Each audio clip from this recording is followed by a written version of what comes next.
¿Qué tal? Buenas tardes, ¿cómo están? Mi nombre es Paulina Rosales y este es mi trabajo final para mi clase de teorías del aprendizaje. Hoy vamos a hablar de Johann Heinrich Pestalozzi, mejor conocido como Enrique Pestalozzi. Enrique Pestalozzi nació en 1746 y falleció en 1827.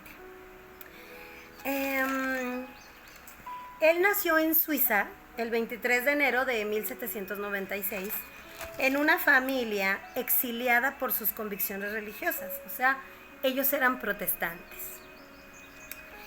Su padre fue médico y cabe mencionar que lo perdió cuando él tenía 6 años. Pestalozzi desarrolló un interés muy particular por la pobreza en los países campesinos, porque viajaba junto a su abuelo, que era clérigo, y pronto se vio afectado por el analfabetismo, la ignorancia y el sufrimiento de los niños que se empleaban para trabajos de fábrica desde edad temprana. Yo considero que Pestalozzi, al perder a su papá tan chiquito, cualquier cosa que él creía como injusta en los niños, entonces se reflejaba. Y entonces por eso yo creo que fue su talón de Aquiles, donde dijo, aquí yo voy a ayudar. Bueno, Pestalozzi no fue un niño muy aplicado en su escuela. Se le consideraba desobediente y no lograba adaptarse a las instituciones educativas. A pesar de haber sido educado para clérigo, como su abuelo, la influencia de Jean-Jacques Rousseau orientó su deseo hacia el trabajo en una esfera más amplia de las actividades con el fin de promover bienestar a las personas. Desde entonces se dedicó al estudio de la fe y la justicia política. Resulta, ya vamos a entrar aquí en materia, que ¿quién fue en realidad Pestalozzi? Bueno, Pestalozzi fue un reconocido pedagogo, educador y reformador suizo. Durante fines del siglo XVIII y principios del siglo XIX, se le reconoce por su convicción de que muchos de los principales problemas de la sociedad se debían resolver a través del trabajo en la educación básica. Desde su perspectiva, los maestros debían debían estar preparados para desarrollar a sus alumnos más allá de la impartición del conocimiento puntual. Y además, deberían focalizarse en una educación integral y que atraviese todos los aspectos posibles de la vida de los alumnos. Esto se conceptualiza en la definición del hombre moral, el que es aquel el que hace el bien y ama, y se basa en la fe y deja a un lado el egoísmo. Pestalozzi fue el fundador de numerosas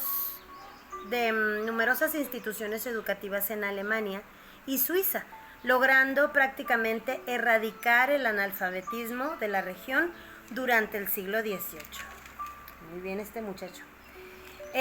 Fíjense que la vida de Pestalozzi tuvo un revés, y entonces notar estos cambios tan abruptos en estas personas tan importantes que marcaron un antes y un después en la historia, a mí me da una especie de esperanza, porque pensamos que cuando vemos a las personas ya exitosas o reconocidas, que nunca la sufrieron, y la realidad es que sí. Entonces, pues a mí me llena de esperanza que Pestalozzi haya desertado de su verdadera vocación y después vuelto. Entonces, ¿qué pasó? Que pues andaba ahí de rebelde sin causa, y resulta que lo encarcelaron porque le puso 3 demandas al gobierno.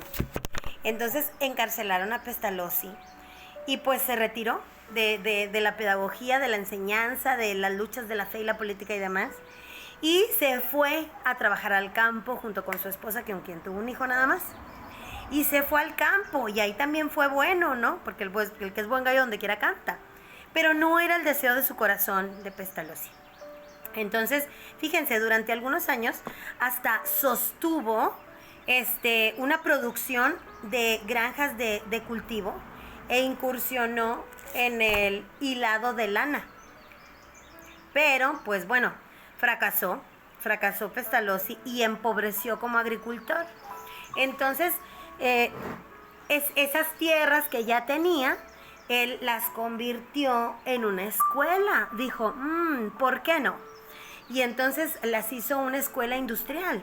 Y esta escuela tenía la expectativa de enseñar a niños huérfanos, que normalmente se enfrentaban pues a los trabajos de exigencia física en el campo, no tenían buena alimentación, pero en 1779 cerró, porque ya no había money. Y bueno, después en la última década produjo una extensa cantidad de escritos donde describía la vida en el campo y criticaba los métodos de la educación institucional. Obviamente, en su época nadie lo peló. O sea, dijeron, no, mi chavo, aquí no. Pero en 1789 el gobierno suizo contrató a Pestalozzi como director de un nuevo orfanato. Y entonces él vio ahí su mega oportunidad para volcar todas sus ideas y dijo, de aquí soy. Entonces de ahí sale mi bella imagen que tenemos en el fondo que adorna nuestro exitoso video.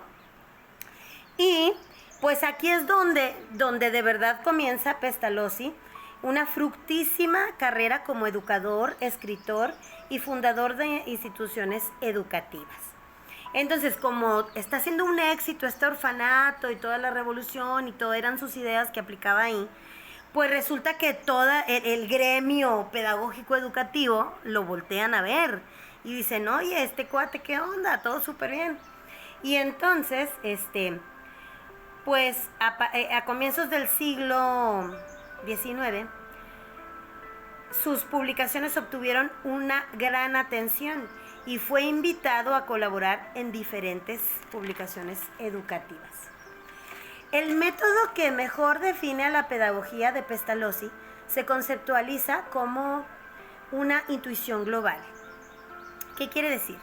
Se trata de englobar el proceso de vida del alumno y orientarlo al aprendizaje de los contenidos dentro y fuera del colegio. Muy ambicioso Pestalozzi. Se define como un método lógico de concepción analítica y sistemática, que incluye varios estudios, el estudio de las formas, el de los números y de los nombres. El gran aporte a la pedagogía de Pestalozzi es que conformó una revolución en la pedagogía del siglo XIX a través de sus estudios sobre el trabajo infantil en el campesinado de la región y sus efectos en la sociabilización. La educación de la época se comienza a relacionar con la cultura y la naturaleza. Pestalozzi también crea el concepto de una formación cooperativa, que habla de incorporar a la educación institucional la idea de formación integral con cooperación entre los alumnos. Y surge la idea de que los alumnos también aprenden de sus compañeros. Entonces ya se va formando ahí como un todo, ¿verdad? Ya nada más no es el maestro, no, también entre los alumnos pues pueden aprender. El trabajo de Pestalozzi influenció primero al continente europeo y con el paso del tiempo todo Occidente debió aportar su pedagogía a las nuevas ideas del educador. Otras aportaciones importantes de Pestalozzi fueron la práctica del juego y la experiencia en los procesos educativos, el énfasis en las manualidades y el dibujo, y la importancia de la sociabilización en las primeras etapas iniciales del ser humano. Y bueno, finalizamos con una frase que define perfecto y que era el lema de Pestalozzi, y dice así: el aprendizaje por la cabeza, la mano y el corazón. Gracias.